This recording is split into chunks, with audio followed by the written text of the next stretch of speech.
Halo semuanya, Assalamualaikum warahmatullahi wabarakatuh. Saya Naila Deswita dengan NPM 25782106 dari kelas TRI 2D.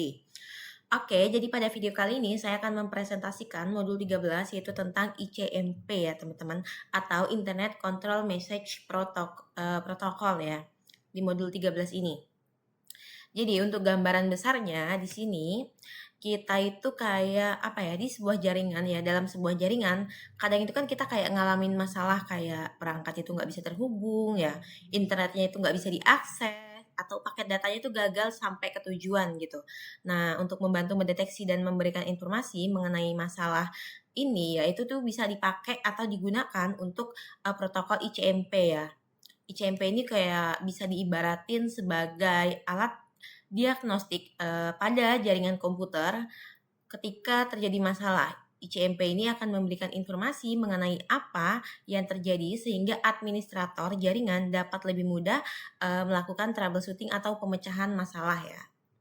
Jadi di modul ini kita tuh bakal mempelajari dua hal utama ya, yaitu mempelajari pesan-pesan ICMP dan menggunakan tool ping ya, serta threshold nanti ada materinya untuk menguji konektivitas jaringan. Oke, ini untuk kenapa kita belajar modul ini. Ini 3.1. Oke, di sini ada pesan ICMP ya, teman-teman. ICMP versi 4 dan ICMP versi 6 pesan. Jadi di bagian ini kita tuh bahas tentang jenis pesan yang dikirim sama ICMP. Perlu diketahui kalau misalnya IP2 sendiri merupakan protokol best effort ya. Artinya IP2 hanya berusaha mengirim paket ke tujuan tanpa menjamin paket tersebut itu pasti sampai gitu.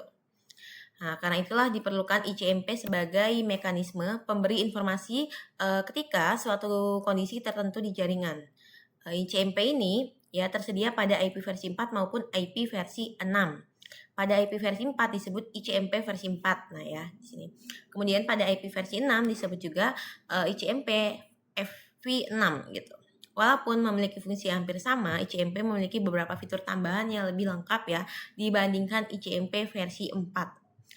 Oke. Oke, coba.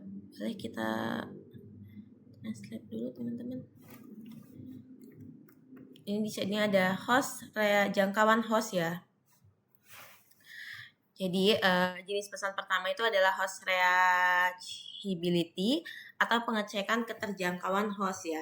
Fungsi utamanya itu adalah memastikan apakah suatu perangkat ini masih aktif dan bisa dihubungi melalui jaringan gitu.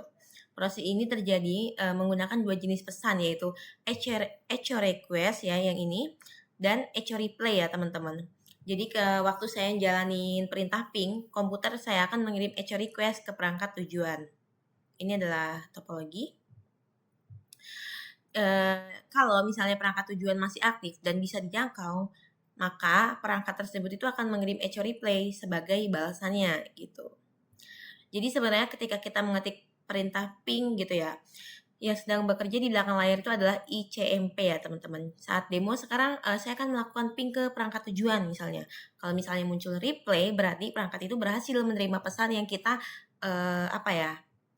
menerima pesan ya yang kita kirim itu, yang kita maksud tujuannya, dan dia bakalan ngirimin balasan kembali.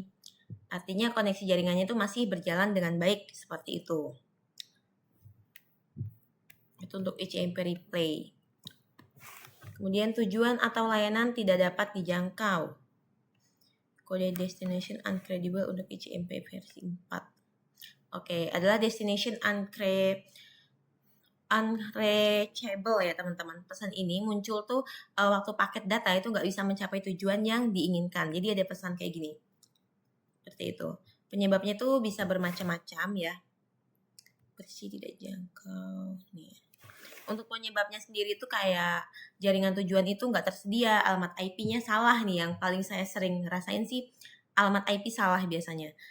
Kemudian hostnya itu sedang mati atau port tujuannya itu nggak aktif ya. Kayak contoh waktu kita mau ngirim data ke alamat yang nggak ada ya, router atau perangkat jaringan tuh bakal mengirimkan pesan destination unreachable itu tuh buat ngasih tahu bahwa tujuan tersebut itu nggak bisa dicapai atau nggak bisa nyampe gitu ya. Dengan adanya pesan administrator dapat lebih cepat mengetahui bahwa kegagalan komunikasi. Jadi kayak destination unreachable gitu. Jadi kalau misalnya diibaratkan kayak kita ngirim pesan atau paket bareng nih. Pesan ini nih seperti kurir yang ngasih tahu kalau misalnya penerimanya nggak bisa ditemukan gitu. Tuh untuk destination unreachable. Waktu terlampau. Oke, di sini ada juga waktu. Ini ada catatan pesan digunakan oleh alat trace route. Jadi ada time exact date ya, exact date. Setiap paket ya data yang berjalan di jaringan itu tuh punya nilai TTL atau time to love ya. Time to life ya. TTL itu tuh berfungsi untuk memecah paket ya, beberapa paket berputar-putar terus-menerus di jaringan. Setiap kali paket melewati router, nilai TTL-nya itu bakal berkurang 1. Apabila TTL-nya itu mencapai 0 tersebut, paket itu sampai tujuan. Routernya itu bakal membuang paket tersebut dan mengirimkan pesan ICMP time exceeded kepada si pengirim gitu. Pesan inilah yang nantinya dimanfaatkan oleh perintah trace route ya teman-teman untuk mengetahui jalur yang dilalui paket. Misalnya paket memiliki nyawa sebanyak 10 kali lompatan. Jika sebelum sampai tujuan nyawanya habis, maka paket tersebut akan dihentikan dan muncul pesan time exceed. Oke. Kemudian pesan ICMP versi 6 ya. Jadi selain fungsi-fungsi yang sudah ada pada ICMP versi 4, ICMP versi 6 memiliki kemampuan tambahan yang sangat penting yaitu Network Discovery ya, protokol atau NDP. Seperti sebelumnya kita udah pernah belajar, NDP digunakan untuk membantu perangkat IP versi 6 yaitu untuk menemukan router, memperoleh alamat jaringan ya, kayak mengetahui gateway dan berkomunikasi dengan perangkat lain dalam satu jaringan ya teman-teman. Karena pada IP versi 6 tidak lagi menggunakan ARP atau Address Resolution Protocol seperti IP versi 4, maka sebagian besar fungsi tersebut digantikan oleh NDP ya, atau Network Discovery Protocol seperti itu. Oke, di sini ada pesan permintaan router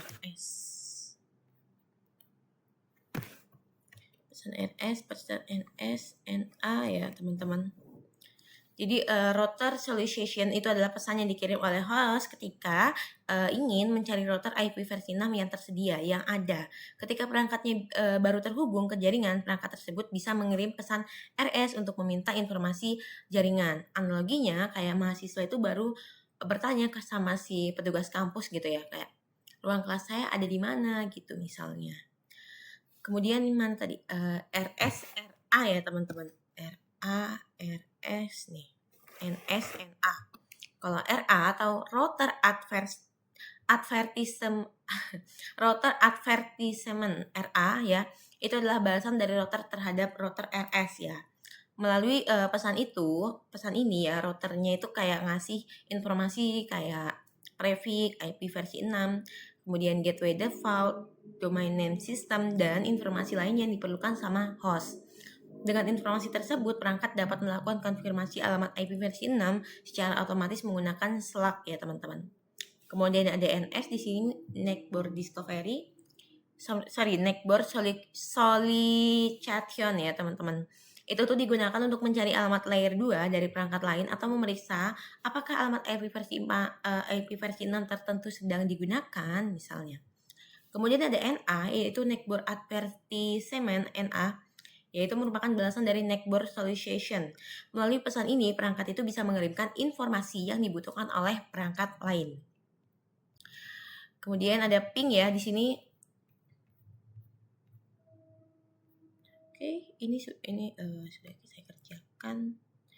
Tes ping dan trace route. Kita lanjut ke 13.2.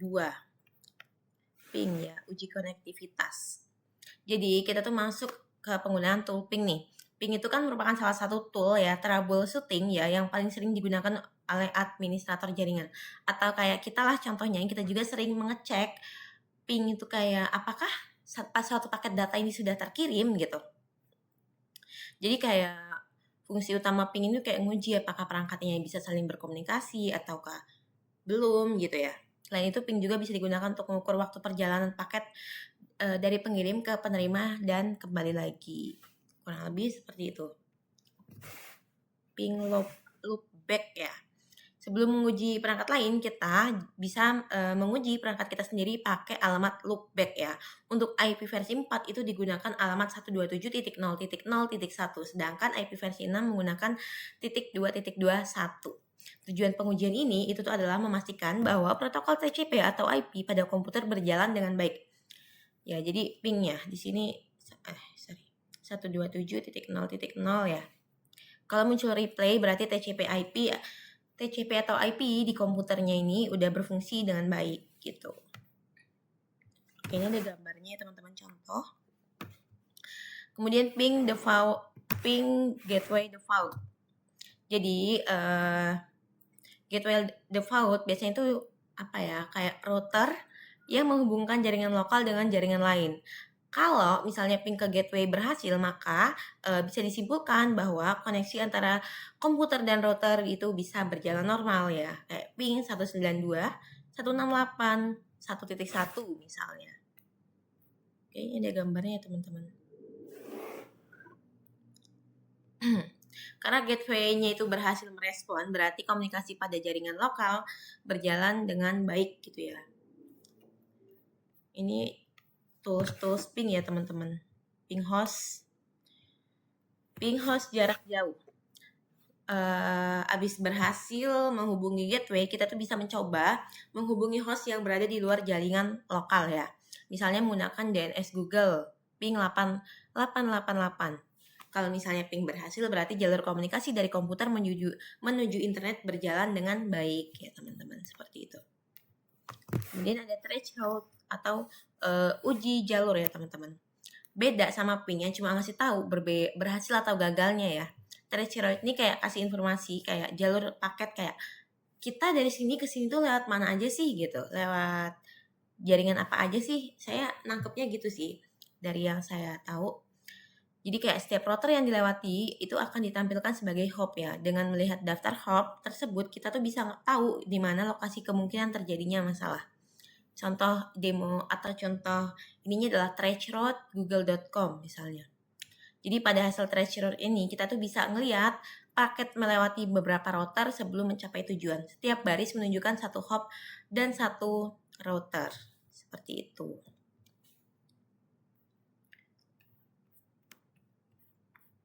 Oke, ini praktikum PKA ya. Ini modul kuis.